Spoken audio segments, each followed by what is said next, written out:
My name is Shawn Garner, and I am the owner of Shawn Garner Consulting. And we are a full-service digital marketing agency that specializes in helping local service business owners grow their business and dominate their industry with marketing that actually works. Welcome to Season 3 of For the Love of Chiropractic. Season 1 has 60 episodes of practice management tips to help you build the best practice possible. Season 2, 3 keys of my success, 50 interviews with the most successful chiropractors from around the world. Season 3, resources for your success. So let's listen up and learn how to build a great business. I had the opportunity to catch up with Shawn by phone. Shawn, are you there? Yes, sir. How are you, Robert? Great to see you again. I guess connect with you again. It is great to chat with you again. You and I went back and forth a few times. We had a recording issue a week or so ago, so I am thrilled we're actually getting this done today. And I can't thank you enough because I know how busy your schedule is. So I really want to jump right in. You know, one of the things that pops up all the time is Instagram. I mean, it pops up on my phone. I get notices, people doing this, that, and the other. My question is Instagram really a marketing strategy? Yes, but it's how you use it. I think that with a lot of service providers, they think that just social media content creation is marketing. And so they think that that's the only thing that they need to do. And that's all they really need to have in their marketing toolkit.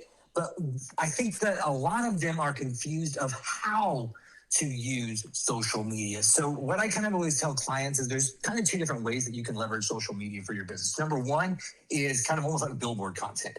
And so this is like you're driving down the highway, right? You see the thing pop up and it helps to remind you about that business. The second way that you can use it is like as a sales tool where, we're engaging with people. We're direct messaging our potential patients and stuff as they engage with our account. And we're really super active on it.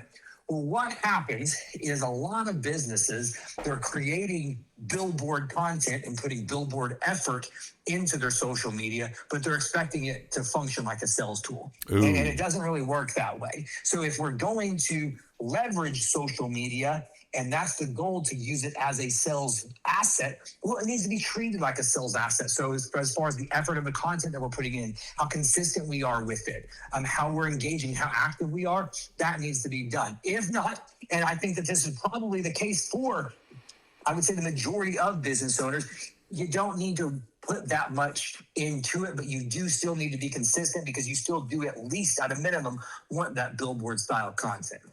So when you say a minimum, so what does that mean? Does that mean, one a week, one a day, one an hour? What does that mean? Or does it depend? Yeah, it really does depend because I would say, one, it depends on how crowded your market is. Like if you're in a local market that doesn't have a lot of competition and stuff, well, obviously like the effort that you put in doesn't need to be that big in order to stand out.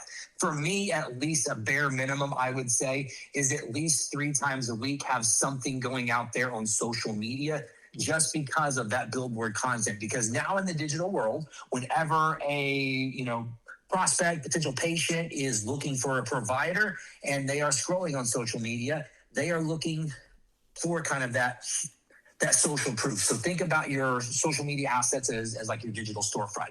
If you went by a restaurant and it looked like the windows hadn't been cleaned in months and the operating hours are like they're going to be there 1 day a week, well, you wouldn't really trust the place that much. Right. And so it kind of needs to be the same thing with social media is you at least just need to show that you are an active, real business. And it doesn't even need to be like super highly produced content and all this stuff unless you're doing that sales type content with it. But you do need to just show that you're a human, that, hey, we are seeing patients today. You're sharing a lot. And honestly, a lot of this, Robert, can just be automated with like sharing Google reviews automatically as social media posts and little things like that, showing behind the scenes in the office on your stories and social media. So it doesn't need to be super involved, but you do need to show something out there that you guys are human, you are alive, you are still in business, and kind of what it's like for the personality and the character or brand, if you will, of the practice. That makes so much sense. And what you said is so simple. I hadn't even thought of it. Using a Google review as a social media post makes such sense. It's a real person who just said something, hopefully really nice about you, and by the same token, doing something from behind the scenes, something going into the business office, how an issue is getting cleared up, obviously protecting HIPAA issues, protecting patient privacy. But yeah, real people doing real business. I absolutely love that. Now I want to switch gears. Something else that I was reading before you and I actually got on the phone was talking about the leaky bucket problem. Yeah. So can you talk more about that? Yeah. So one of the most common questions I get asked is like, what's the most common mistake people make with their marketing? And I always answer it with the leaky bucket. So what I have found with businesses, especially if you've been in business for a couple of years, it's not necessarily that you are doing the wrong things, but you're doing the right things in the wrong order. So whenever I say the leaky bucket, for me, the bucket is what is your sales funnel. And a sales funnel, when we use that term, it is not at our agency. It's not a software. It's not a landing page style.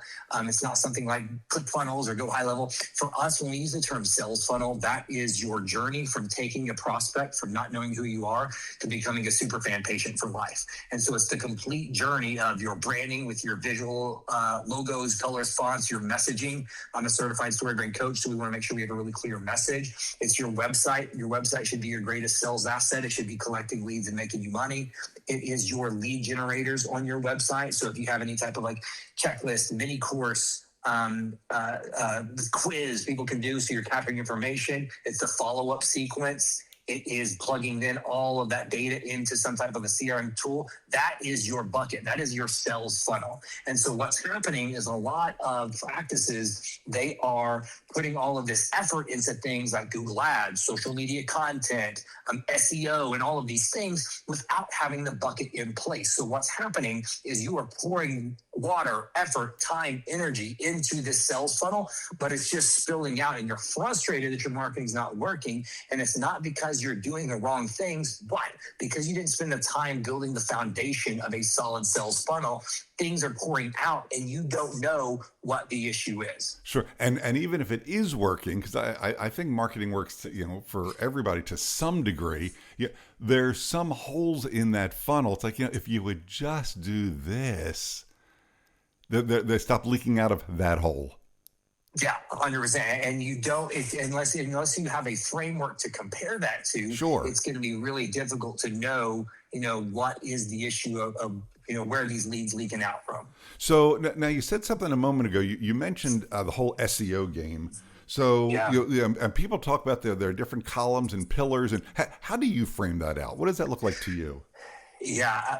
So when I use the term SEO, it used to be search engine optimization. And now with the way how everything has changed, like with social media, with AI platforms, we at our agency, we don't call it search engine optimization anymore. We call it search everywhere optimization, because it's about making sure that your business is found everywhere your potential customers and patients are looking for.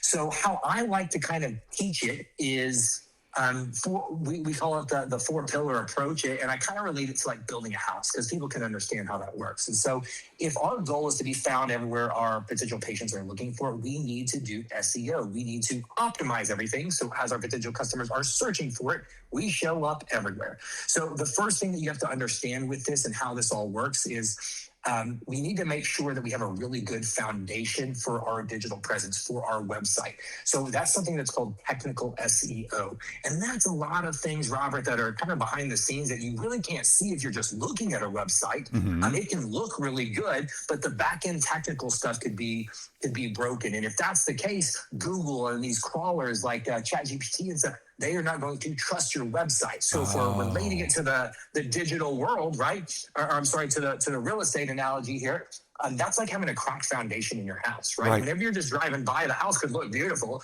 but it's got a cracked foundation, and you don't know that until you really dig in. But it doesn't matter how awesome the house looks. If it's got a cracked foundation, nobody's going to want it. Exactly. The second thing that we need on our website is we need to have a really good user experience, or UX. So that's whenever your business is referred to things like ChatGPT and Google and stuff, and somebody's looking for, the best chiropractor near me, or low back pain near me, whatever it is, and it shows your website. Well, these platforms can tell if somebody comes right back. So if they showed your website and then a couple of seconds later, somebody is back on to Google looking for another solution, well, that lets the tool know, okay, they were looking for a, chiropractor in Dallas. I showed this website. They immediately came back. So this must not give the result that people are looking for. Let's put it further down. And so typically what determines that is how clear the website is organized, how the call to actions are laid out. Is there engaging content on the website? It's the overall user experience to keep people engaged on that piece of content. So that's like with the house analogy, right? That's like having a really good floor plan. Imagine opening up the front door to your house and you're standing in the bathroom, and then you got to walk through that and you're in a closet. And it's like this really goofy floor plan. Like, it doesn't matter how great the foundation is, right? If it's got a bad floor plan, it's not going to be worth anything. It's the same thing with your digital real estate. You're not going to rank as high by having a bad user experience. Wait. I want to hear the third and fourth thing. Yeah. I never knew that Google's watching how long someone is on the website for the engagement period. And it makes so much sense.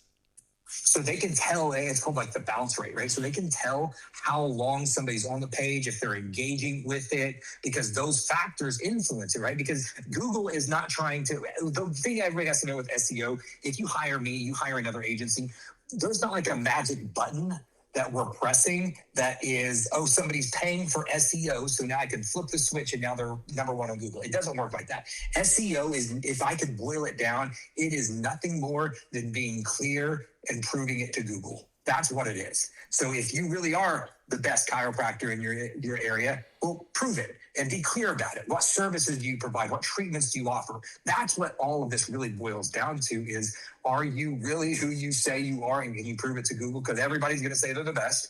Everybody's going to think that their business should be number one. So Google has to have an algorithm to decide how to optimize the results for them to be able to give the best results for the people searching on their platform. And so one of the things is, well, are people actually engaging with the content that we're showing them? Wow, that makes so much sense. Okay, thank you. So go ahead. So we're up to the first two, and there's still two more. So we got a good foundation, right? We got a good user experience. So we got a solid foundation. We got a good floor plan. The third thing that we need is content. So content would be, are we consistently adding new pages to our website? So do we have all of the for especially in the medical world, do we have all of the treatments that we provide? And then also, this is a big key, not necessarily the services and treatments you provide, but the symptoms or the things that your patients would be looking for. Do you have pages for those? Because they might not be, your patients most likely are not searching for some latest like 3D X-ray machine that you have, but they are going to be looking for specific symptoms. So whenever we have those pages on our website, we need to make sure that we have those locations for service areas. But then also remember, SEO is about clear and proving it to Google. So we have to show that we are an authority on the subject matter for what it is that we do. So we need to be doing things like blog articles to show that we are knowledgeable on this topic. And so on the real estate analogy, right, that's like having a bigger floor plan. So the more square footage that you have. So the bigger the house is, right, the more value it's going to have. Same thing with the website. The bigger the website is and the more authoritative it is on that topic by covering it from all the different angles, the more Google's going to trust it. Got the it. last pillar, and this is the one that's the most difficult, because fixing the foundation and doing your technical SEO, that is, most of the time just a couple of weeks of work. And then as, you're adding content to the website, that's an easy thing to kind of get set up. But as you're adding content, you're going back through and making sure that foundation's good. And then you're also always looking at the user experience as you're doing all this stuff to make sure people are engaging with it, content's formatted, good, clear language, all of those things. The fourth pillar is the hardest one to make happen because, again, just like the real estate world, once it's set, it's difficult to change. And that's something that's called your authority. So this is how trustworthy does Google see your website or this digital house in the eyes or relation to your competition. So in the SEO world, we do that with something that's called link building or backlinks. And in the AI world, we're doing that something with like brand mentions. So this is where we are building links on other people's websites. So other websites that Google already trusts, they are putting a link on their website. So think about like local chamber of commerce's, local business blogs, small business directories, other prominent websites within your niche, and they are linking back to yours as a symbol of trust of Google showing to Google like, hey, we trust this website, so you should too. And it's also things like brand mentions in digital PR. So getting news outlets and stuff to write articles and having your specific clinic name listed in those articles helps to build that authority. In the real estate analogy, that's like being in a really good neighborhood, right? If you're in a great neighborhood, you might be able to have a smaller floor plan, but you're going to be worth more than a house that's in a bad neighborhood with a big floor plan. Sure. So having all of these four different pillars working together really helps to optimize everything and to get your digital house worth as much as possible, which in the eyes of our business is to get it to show up as high as possible on the search results. So is that how you, I don't want to say win versus lose, but is that how you win with Google, even if someone has more reviews than you do, or is there other things to talk about? Yeah, great question. So those are all of the things that you need in order to show up in things like AI overviews, things like the search engine results when people are looking for those, help to show up in even like social searches when people are looking for that. The other thing that you have that is specific to local businesses is what you just said, is what's called the Google Map Pack. And that is being able to show up on that by optimizing your Google business profile, and then also making sure that we are getting reviews on a regular basis. Because whenever we are, there's quick version here. There's 5 places specifically that you can show up on Google. 2 of them you pay for, 3 of them you have to earn. So you have to pay for things like Google LSA ads, which are local service ads. You have to pay for things like Google PPC or Google pay-per-click ads. The 3 that you earn is, number 1 is the search engine result pages, which is what I just kind of talked about, that 4-pillar approach to get to show up and rank on those. The second one is your Google Map Pack. So that is done a lot by proximity, how close the searcher is to the facility that they're looking for, how many reviews that they have, how optimized is their Google business profile. And then the 4th one is AI overviews. So now you're seeing that a lot with Google and Gemini and stuff to be able to recommend businesses based on what they're looking for. All of these things tie together because you have to, just like with the real estate analogy, you need to have all of them in place to be able to prove to Google why you should rank where you want to rank. Now, saying that, if there's some legacy businesses that have, maybe they've got hundreds or even thousands of more reviews than you can outrank them with less reviews if you've got all of these other things optimized. And more specifically on the Google business profile, you can show up higher than them, even if you don't have more reviews, by something that's called review velocity. So remember, Google and these platforms, their goal is to show the people that are using their platforms the most relevant result to them.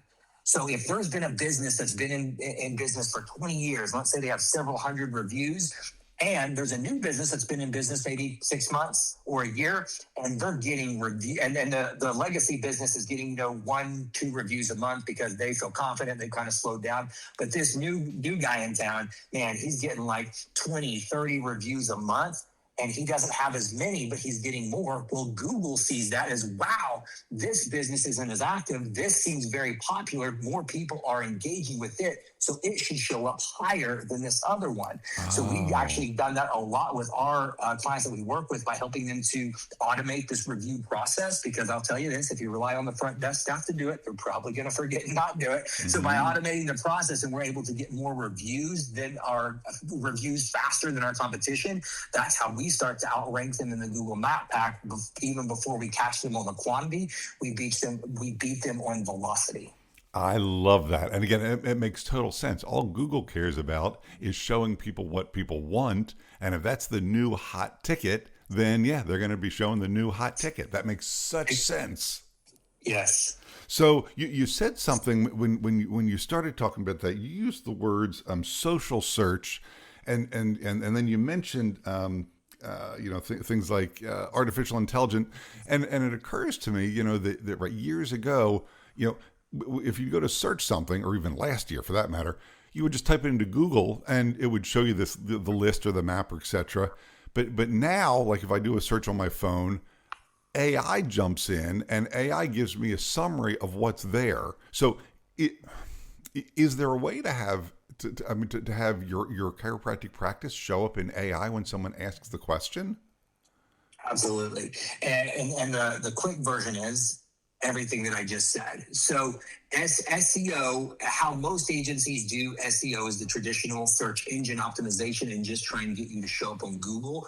But when you have that holistic search everywhere optimization framework that I just talked about, that's how you start to show up in AI overviews, because it's kind of same but different. You can do things traditional SEO to make sure that you're showing up on Google and not in AI overviews. But if you do SEO, what I would say the right way, you're going to show up on both places at the same time, because they should be feeding and complementing each other. Sure. So one of the things that people need to understand whenever it comes to AI overviews and AI platforms is it kind of has a similar thought process or algorithm with getting the data, but it's sourcing it from different places. So one thing is that in Google, they are looking for, we talked about an authority and trust piece, and Google is looking for backlinks. Google is able to see the actual URL that people are putting on their website and the anchor text, and that's like the hyperlink text on that website, and how those things cross-reference and the trustworthiness of this website to go to the other one. Well, AI platforms don't do that, but they use the same type of idea of, hey, who else is talking about this business? So in AI platforms, they use it a lot by what's called a brand mention. So they're not necessarily looking, is your website linked on any other websites? They're looking for, is your brand talked about on other websites? So you could be on a chiropractor directory, let's just say, and there might be let's just say, we'll say a chiropractor, another chiropractic website, and it could just be the hyperlink text could just say, this local Dallas chiropractor office, and it's linked to your website. Well, AI is not going to know that this chiropractic office is your brand name. Mm-hmm. For the AI to show up, they're going to need to see, Dr. Smith Chiropractic in Dallas. That's what it's looking for. It's not looking for the link destination where it's going to in the hyperlink text. It's looking for, is that website specifically mentioning your business name? So doing lots of digital PR and getting yourself cited in your brand name, cited on other websites is very important for showing up in these AI overviews. That's, if you want to know one of my marketing secrets, Robert, you're an awesome guy and I love talking with you, but that's one of the reasons why we're talking today is because I want my brand mentioned all over with these guest podcasting appearances and stuff like that. That is a very big help with being able to show up in these AI overviews. The other thing that these AI platforms look at is, again, reviews, but they're not pulling them necessarily from Google. They're typically pulling them from other third-party platforms. So they're using things like Trustpilot and Yelp, and they're scraping the data from those versus sending people to Google. So it's not just about getting reviews in one place, right? It's even looking at Facebook reviews. It's looking at Yelp reviews. It's looking at Trustpilot, all of these other third-party website or review places to build out your overall profile. If you want to know like a secret pro tip, that is something that because for so long, it's very important. Google reviews are very important, and I would still say it's number one.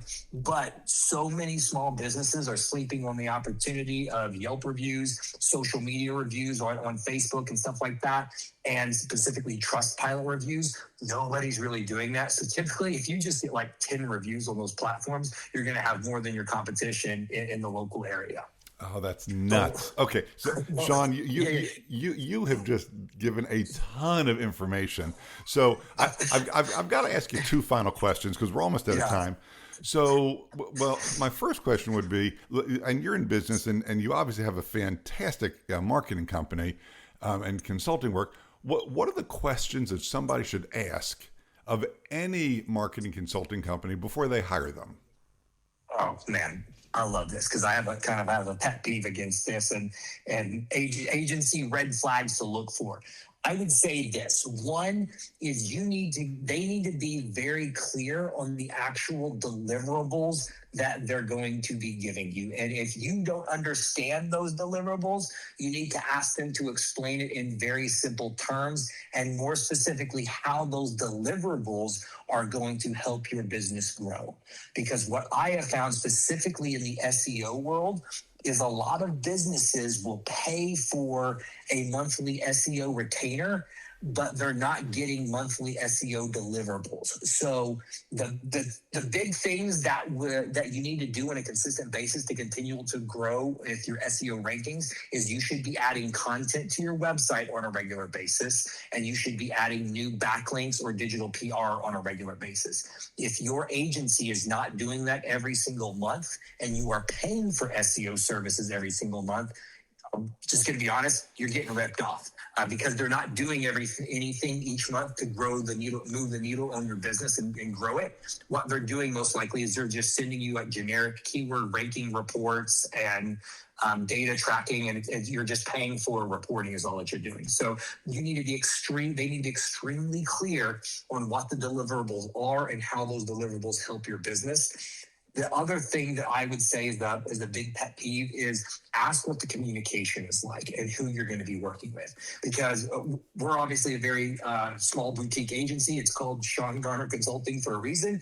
But make sure that whenever you are going through the process of working with them, ask them what the communication standards are like, how often they're going to be communicating to you. Because I found with a lot of agencies, like, they're asking the customer's asking a question, and it might be a week before you're getting a response, and it's just via email. They never want to meet or anything like that. You're getting passed around to different account managers and stuff all the time. Like, you need to know what the standards of communication is for them, because I always tell my clients that your business is happening in real time. If you have a question, an issue, or something comes up, you don't want to have to wait several days or a week for a response. You need to know what the standard of communication is, so when there is an issue, how quickly they're going to be able to get back with you. And the last thing that I would say with that same thing is what the standard meeting cadence is.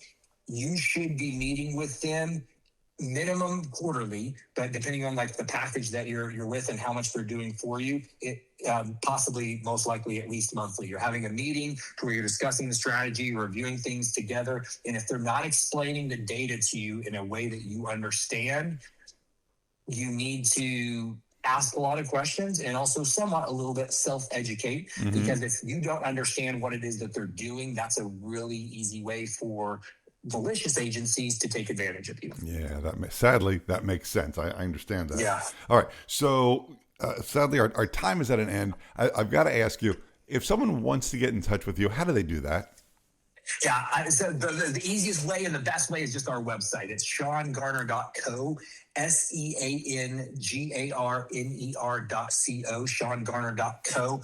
On there, we got links to tons of free resources that we have. It's also where we put the Marketing Domination podcast. So I have a podcast that I do where I talk about marketing, stuff like this for local service business owners and try to make marketing simple for them. But specifically, Robert, for your audience, if they go to ShawnGarner.co/one word, love of chiropractic. So ShawnGarner.co/love of chiropractic. We are going to have our website wireframe template and our Google review template on there. So if you want to make sure that your website is wireframed out and structured out in a way to where you can get more leads and patients and make money from your website, Download that. You'll be able to compare that to your website to see what sections of your website need to be optimized and added on. And then also, because Google reviews are so important, we actually will give you our Google review template that we use for building out that automation I talked about for all of our clients and for their patients, to where it's the exact messaging framework that you can send to your patients to make sure that you consistently get more reviews so you rank higher on Google. Wow. You know what? Thank you. On behalf of the entire audience, thank you very much. That's phenomenal. I didn't know you were going to do that. That's absolutely beautiful. So thank you. Shawn, I can't thank you enough for your time, your knowledge, your gift to the audience. You are truly a gem and a gift, and thank you so much for being a guest on the podcast. Yes, sir. Thank you so much for the time, and hopefully this serves and adds some value to people. All right. And that's our show for today. If you have a question about today's show or your own practice, feel free to reach out at fortheloveofchiropractic.com. Before making changes to your practice, be sure to seek legal advice regarding those changes and regulations in your state. For the Love of Chiropractic is an RGF production, all rights reserved. And thanks for listening. Original music provided by Hunter Rich Music.